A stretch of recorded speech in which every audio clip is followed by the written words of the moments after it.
Welcome back to Philippines Uncut. I'm your host, Buddy Kunan. Tonight's topic is knowing your consumer rights. And still joining us are Ms. Belma Lim. She is the Executive Director or OIC of the National Consumer Affairs Council. And of course, Ms. Grace Padilla-Chua, the President of the Consumer Rights for Safe Food and Vice Chair of the NCAP. Welcome back, ladies, to our second segment. And now the topic is getting really more interesting as we will be talking about real-life application of consumer rights protection. Now, umpisa tayo sa inyo, Ms. Lim. In your experience in NCAP, okay, first of all, you said you're from the DANR. How has your experience in NCAP been? Has it been fulfilling, interesting? Of course, it's very much fulfilling and very challenging at the same time. Yes, and you've got a really big job to do. Just mention your mandate in the first segment. The mandate of NCAP. Incredible duty and responsibility. Now, in your 2 years as ED or OIC of NCAP, what have you observed? Like, which are the most often abused consumer rights dito sa Pilipinas? Siguro tingnan natin yung aspeto ng mga nabibili ng mga consumers ng mga defective products. Okay. Yan naman sa kalaunan po, nadidiscover nila na yung pala in the long run, pag nagamit nila, doon na lang siguro madidiscover na may mga depekto. Pero meron na nga tayong policy on no return, no exchange. So, lahat ng mga defective products, pwede naman pong masubject yan for possible repair, replacement, or possible refund. Okay. So yun ang kadalasan po ng mga common na mga complaints na dumarating sa DTI. Yung no return, but no not exchange. necessarily sa office namin. Sige. There were referrals before, but we normally refer that back to the DTI. Okay. Pag-usapan po natin itong no return, no exchange. Kasi like, as a consumer, I bought a lot of goods na yung resibo, yung receipt says talaga, no return, no exchange policy. Legal ba to, Ms. Lim? Hindi po, because it's actually a violation of RA 7394. So talagang pinagbabawal po yan na may statement na nakalakip dun sa mga produkto na bibilhin natin. So tingnan natin kung may nakalakip na nakalagay na no return, no exchange. It's really a gross violation of RA 7394. Bakit ho, Merong parang walang enforcement dito? Kasi ang dami hong stores ngayon, not a few so many na pag bumili ka, nasa official receipt pa nila, sa OR nila. Ayun na. Oo. How come tinotolerate ito ng DTI? No, actually naman kasi, pag nakita din at na-discover na meron pala mga ganyan, marami rin naman nag-file ng complaint. Okay. Along that line. So as consumers, that's being reported also to the DTI. Yes.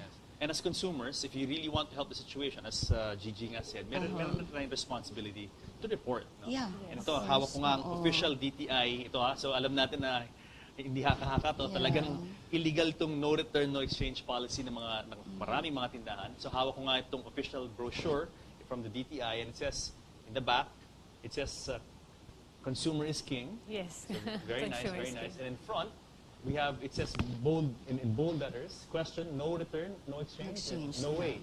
Basta depektibo ang biniling produkto, pwedeng i-repair, i-replace, or refund. Yeah. So that's what I said. If in cases na someone buys something defective, tapos dalhin sa store, sabihin niya, sir, this item is defective, it's broken, can I exchange it? Tapos sabihin sa kanya, no return, no exchange policy. Pwede ngayon i-report to sa DTI. Yeah. Tsaka in most cases naman, nare-resolve naman yan, nasisettle. Wala akong alam na hindi na-address, kumbaga. I suggest to the consumer, before he brings it to the DTI, threaten the store first. Just say, I'm going to report you to the DTI, and I'm sure they will change their tune. Alma, Gigi, a lot of times kasi also these people probably don't know about these laws. Or talk Maybe to the they manager. Do you think the manager in most cases would know? They should, They should. Because as a consumer, I didn't even know that this no return, no exchange policy was in fact illegal. I didn't know that. I thought that perhaps it's just up to the store's discretion, maybe. That. So you're also failing in your responsibility as a consumer. That's why we're having the show. Okay.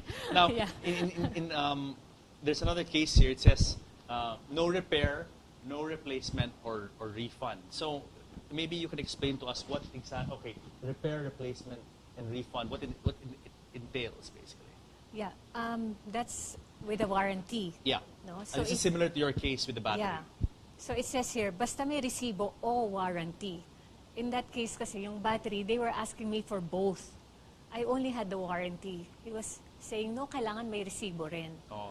So, hindi, pwede, warranty o resibo. Pero yung warranty, kailangan duly accomplished yan. I mean, it's accomplished properly with all the information. Because sometimes, I've bought appliances from stores in Manila and it comes with a warranty. Yeah. Pero usually, pag bigay sa akin, hindi na finifill up. I mean, they give me a receipt, but the warranty card is never filled up. Diba? Hindi finifill up. Yeah, Ano masasabi niyo, Ms. Lim, tungkol sa these days, ang na-encounter ko dyan, Oo. actually, hindi na nga yung binibigay yung pinifill upan.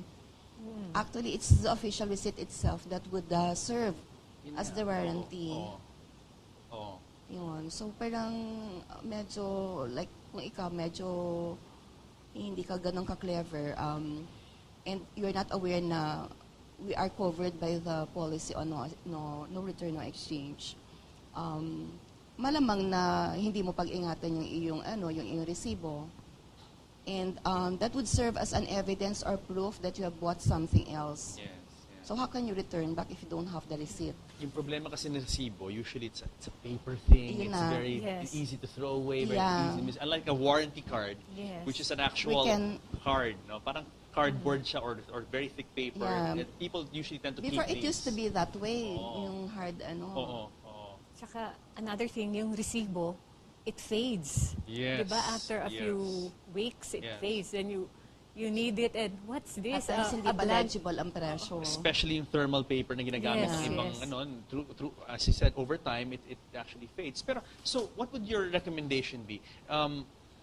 Let's say, for appliances that have this warranty card, because, many times, I told you, I've bought many appliances where the store doesn't even bother to fill it up. And I know, in the warranty card, there's actually some provisions there for the Yeah. name of the buyer, Yes. the name of the store, the date, Identification, yeah. all that. And many times, I'm sure you're also guilty of this. You probably Yes. haven't filled in a warranty card, no? Yes, yes. So, your recommendation, would you recommend strongly that a consumer take time out to fill up these cards? Yes, like Belle was saying, a consumer should be clever.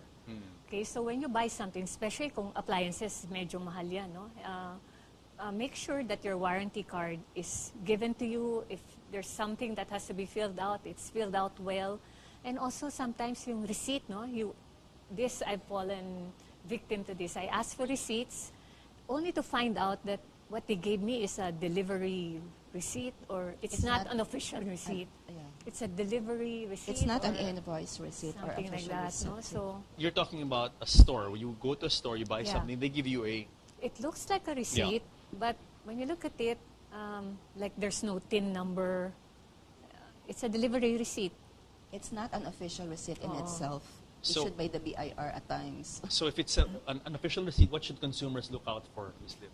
Yeah, we really have to seek the advice of, to secure the same official receipt. Yes.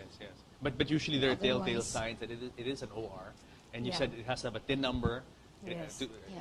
I mean, what else should be there? Would you... Most of the time, it says official receipt. Yes. Yeah. So And you then- also have to be very much... Wise talaga. So being a consumer is really hard, no? We cannot just say na, okay, we have to have all our protection. Hindi, you have to protect yourself. So we have to be clever, we have to be makulit. Yes. Um, What about safety in food? I mean, what are the most common cases of consumer protection or consumer rights being violated or abused with food, for instance? Yeah. I would assume food, the buying, I mean, the selling of food that's not anymore good or spoiled, Yeah. for instance. Like, Sir Buddy, because alam naman natin na very rampant yung cases ng mga botcha, di ba? So we really have to parang, I-define mo natin yung botcha para sa viewers na hindi alam mo. botcha is double dead, kumbaga. Double dead, okay. Ayun, so, well, we have the NMIS naman na ang area of jurisdiction nila is in terms of promoting meat safety. National Meat Inspection Service. So, they are also working hand in hand with concerned LGUs. Diba? So, Okay. in trying to administer yung proper handling ng meat, it goes also with the LGUs concerned. And then, yung pag nagpatimbang and kulang, with LGUs din yan. So, it goes with, yun nga, may mga meat products. And then, kumbaga na, yung nakikita natin dyan sa market na openly, na naka-display, hindi na talaga sila safe dahil nandyan na yung, diba, na aalikabukan, nalalangawan, diba yung ganon. So, it's really very unsafe. Yes, yes. And then, yung food contamination is one which we really have to contend with. Otherwise, talagang medyo that would affect our health condition. You mentioned agencies involved in the inspection of meat, in making sure the food being put on the market is safe. But that's from the government side. What can the consumer do to protect himself or herself with regard to safety in food? Well, siguro ang importante naman, may right naman tayong pumili, the right to choose. So nakikita naman natin siguro right there and then pagbibili kung yan ba sariwa pa ba yan or hindi, yung ganon. Kasi like nga sa part ng meat, o syempre pagka nagkaroon ng food contamination dahil sa katagalan na expose sa alikabok, would it still be safe to eat? Yes, of course. Diba? Of course. So it also falls on us to make sure that yung the heavy source... exposure na sa, sa dust and dirt, diba? Yeah. So very important. I mean, obviously for us as consumers to choose where we buy our food, whether it looks diba? From a reputable source. Yeah. Yes, of course. Yeah. Now, Gigi, in front of you, you have another flyer. It says 2 price tags. What is that about? Yeah. Wait, before we go Sure. into this, can I just add? Sure, please. Also for consumers to read labels and to understand what are these labels. No, kasi when you buy, you have to know what is it you're buying, what is in your food. So we That's have to make a habit of reading labels. Of course, I mean, it's very tedious. A lot of us don't do it. Syempre, di ba? I mean, it's a lot of work, extra work for us to go through the label. It does. I mean, in your case, with the consumer, with your organization, Consumer Rights for Safe Food, what examples can you tell us, if ever, of cases where reading the label really made a difference? Well, one of our biggest advocacy, as I said, were against GMOs. GMOs are not labeled, so we are advocating that it should be labeled. But there are some telltale signs of GMOs, like if it says fructose, for example, this is corn sweeteners, and usually they are from the US, and most probably these are GMOs. Fructose, huh? I Yes, see that a lot. fructose. Yes. Most of processed foods will have these things. No? And me, like when I look at the label, if I cannot understand what these things are, yung parang, what is this? Is this an animal or a plant or what? I don't understand what it is. I won't buy it. Because most probably it's a chemical or something we don't understand. Yeah. Again, responsibility of consumers to look after their welfare as well. Yes, because you're the only one really who, the government will help, but you are the only one who will protect yourself. At the end of the day, it's your body, right? Yes. So you got to look after it. Yes. Sure. Now, these 2 price tags, very interesting. What does that mean when on this DTI official flyer? Okay, so this is, Can you hold it up? there should be only 1 price tag. Okay. Sometimes there is a price tag, and then if you're buying, let's say 10 pesos, and then you bring out your card and they say, ay, card ho ang babayaran nyo. So it will now be 11 pesos. Alam mo, ang daming cases na ganyan eh. Ang daming cases talaga where, again, I think it's very much related to another flyer that you have. Yes. And I'll be on the hold it up. It says, surcharge sa credit card. Yes. No, bayaran lang kung magkano ang nakasulat sa price tag. Now, okay, let's talk about this whole surcharge sa credit card issue. Now, okay, this is something, we're all credit card users, or most of us credit card users, and this is not something uncommon for us to experience. When we buy something, let's say TV, usually big ticket items, TV, airline tickets, and things like that. And the retailer will tell you, cash or card. Kung card, may 3% surcharge, 5% surcharge. Now tell me ladies, is this legal or illegal? Bawal. Bawal to. Wow, okay. Yeah. So it's really against the law for retailers to be charging us 3 to 5%. Yes. So, no, Yes. and I can relate because I do a bit of traveling and I pay for my airline tickets with my credit card and my travel agent always as long as I can remember has told me, okay, if you use your card, we have to charge you a 5% surcharge. So you're saying, what you ladies are saying from the National Consumer Affairs Council are telling me that this practice is illegal. Yes, it's illegal. Yan, Bim, narinig mo, ah. Illegal daw. So, Well, kasi buddy, bakit? Bakit illegal? Buddy, Bakit- kasi bakit ano, ba naging practice itong pag-add ng surcharge? Paano ba nangyari to? well, buddy, kasi Yeah. yun nga, yung pinag-usapan natin yan. Kumbaga, depende naman sa mga users yan ng credit cards. Like, tayo naman kasi, prone talaga tayo na gamitin yan because at times, we tend to become impulsive buyers. So, even if we have cash at hand, ang ginagawa natin is resort to using our credit cards. Yes. Na in the long run, na-issuehan ka nga ng credit card, pero you never, kumbaga, had a chance of reading man lang yung naka-attach dun sa likod na terms and conditions. So, dahil hindi naman legibly written, hindi mo masyadong mabasa, tinamad ka ng basahin, so hindi ka aware dun sa terms and conditions na may ipapataw pala sa iyo mga surcharges, mga additional finance charges, which you are not aware of Okay. from the start. Okay. So, by buying using the credit card itself, Yes. doon ka nababaon sa utang and hindi mo namamalayan, nagkakaroon ng additional surcharges. No, but these surcharges, are these passed on to you as consumers? Because like in the case of, let's say, if I buy a TV and I use my card, off the bat, the store will tell me, if you use your card, it's 3% more expensive or 5% more expensive. Yeah, Um, it is. Yes. There is, But you're saying this is illegal. yes, there is a price tag, no? You see the TV and it says, let's say, 10,000. That is the price. Now, if you're gonna pay in cash and maybe the store says, pag cash pala, I can give it to you at 9,000, may discount ka. Pwede pa yon. But if they say, That's a way of credit going around card. it. Yeah. Yeah. Pero ay credit card pala, so now it's 11,000.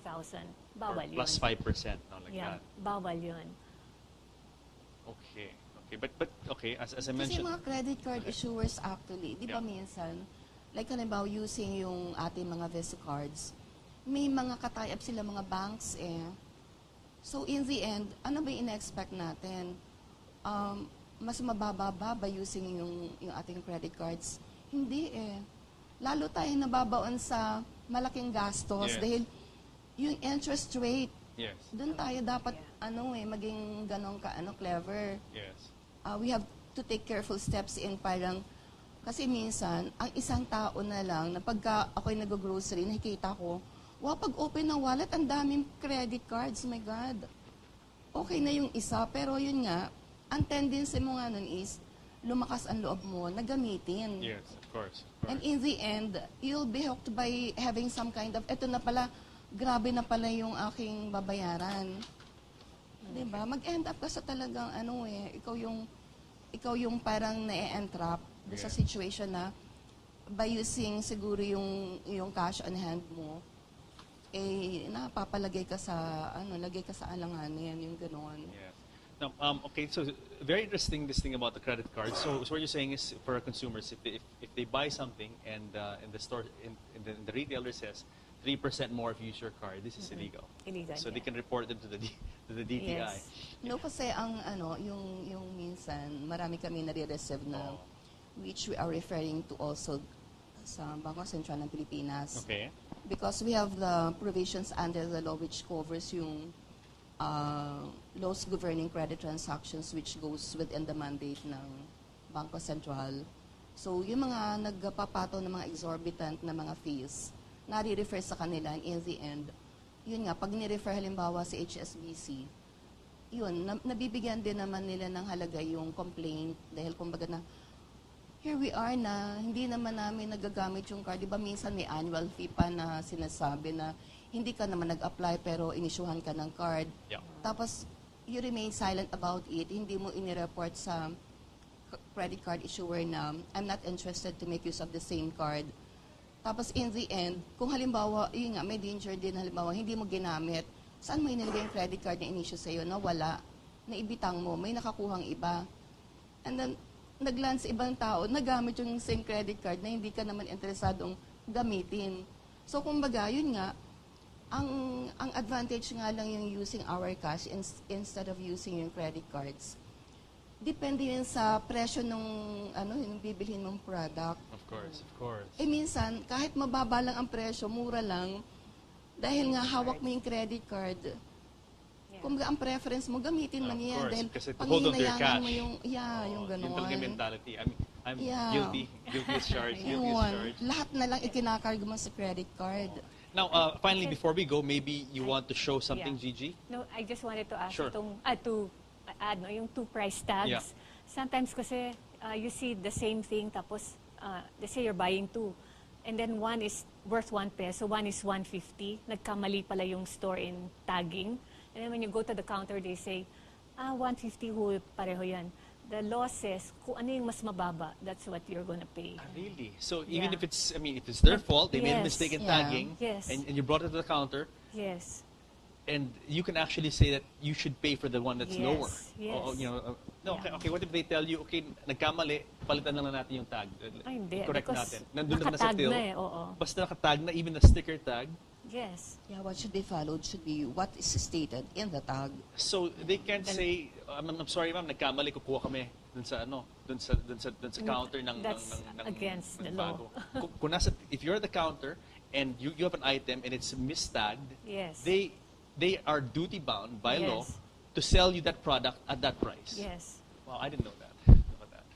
Interesting. Now, is there a website that consumers, because obviously there are a lot of cases, is there a booklet or a website where they can go to know consumer rights? People to know consumer rights? Yes, we have a booklet, the Yeah. NCAC booklet, and Yeah, we we have have several. bookmarks and Several info materials. flyers. Yeah, where can they go Ganyan. to get these materials? Or sana online, which is more Oo nga eh. more convenient, faster. Are there plans sana that you guys at NCAC can come up with a website where consumers can NCAC have all of actually these? has its own website, but Okay. NCAC we don't have yet. Okay, so where can consumers go to find out more about this? Which website can you refer DTI them to? first. Okay. DTI, the website of DTI. Okay. And for complaints, Ms. Lim, if consumers have complaints, maybe you could give them the NCAC's details? Yeah, of course, we have ncacdti@yahoo.com, so they can send out through email their complaints. DTI, of course, we have other agencies also, like the DOE and the rest, but we would be giving out also brochures where naka-reflect na lahat siguro ng mga websites, Information government and websites. Okay. Then, Ms. Chua, Gigi, final words for our viewers before you go? Okay, so we have to be empowered as consumers. We can't wait for the government to protect us. We really have to protect ourselves. Thank you very much. Thank you. Very well said. So ladies, thank you very much for coming to the show, and thank you very much for bringing all these materials. And as we move forward with this issue of consumer rights, and it's a living topic, it's a Yes. developing topic, and surely there will be other topics, very interesting cases to talk about in the days and weeks to come. So thank you very much, Ms. Lin. Yes, thank you thank very much, you of very course, much. Gigi. Thank you. for coming. Thank you for Thank you. inviting. So guys, I hope you learned a lot about consumer awareness and consumer rights. Join us again here in the show next week, where we talk about what matters to you, because you matter the most. I'll see you next week.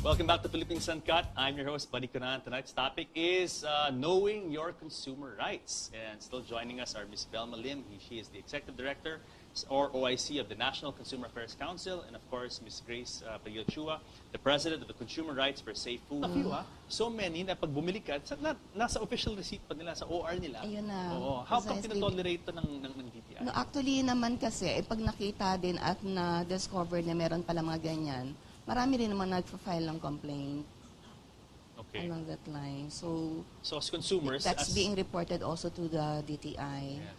And as consumers, if you really want to help the situation, as Gigi nga said, meron na tayong responsibility to report. No? Yeah, And of ito, course. hawak ko nga ang Oo. official DTI. Ito so alam natin na hindi haka-haka to. Yeah. Talagang illegal itong no return, no exchange policy ng maraming mga tindahan. So hawak ko nga itong official brochure from the DTI, and it says, in the back, it says, and Vice Chair of the NCAP.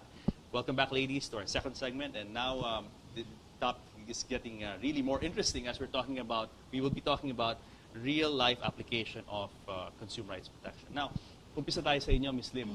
In your experience in NCAP, okay, first of all, you said you're from DANR. How has your experience in NCAP been? Has it been fulfilling, interesting? Of course, it's very much fulfilling and very challenging at the same time. Yes, and you've got a really big job to do. Just mention your mandate in the first the segment. mandate of NCAP. Incredible duty and responsibility. Now, in your 2 years as ED or OIC of NCAP, what have you observed? Like, which are the most often abused consumer rights dito sa Pilipinas? Siguro tingnan natin yung aspeto ng mga nabibili ng mga consumers ng mga defective products. Okay. Yan naman sa kalaunan po, nadidiscover nila na yung pala in the long run, pag nagamit nila, doon na lang siguro madidiscover na may mga depekto.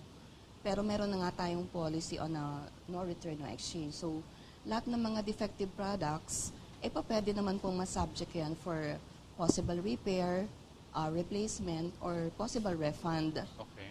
So, yun ang kadalasan po ng mga common na mga complaints na dumarating sa DTI. Yung no return, But no not exchange. necessarily sa office namin. Sige. There were referrals before, but we normally refer that back to the DTI. Okay. Pag-usapan po natin itong no return, no exchange. Kasi like, as a consumer, I bought a lot of goods na yung resibo, yung receipt says talaga, no return, no exchange policy. Legal ba to, Ms. Lim? Hindi po, because it's actually a violation of RA 7394. So talagang pinagbabawal po yan na may statement na nakalakip dun sa mga produkto na bibilhin natin. So tingnan natin kung may nakalakip na nakalagay na no return, no exchange. It's really a gross violation of RA 7394. Bakit ho, Merong parang walang enforcement dito? nakapaloob. Kasi ang dami hong stores ngayon na Yeah. not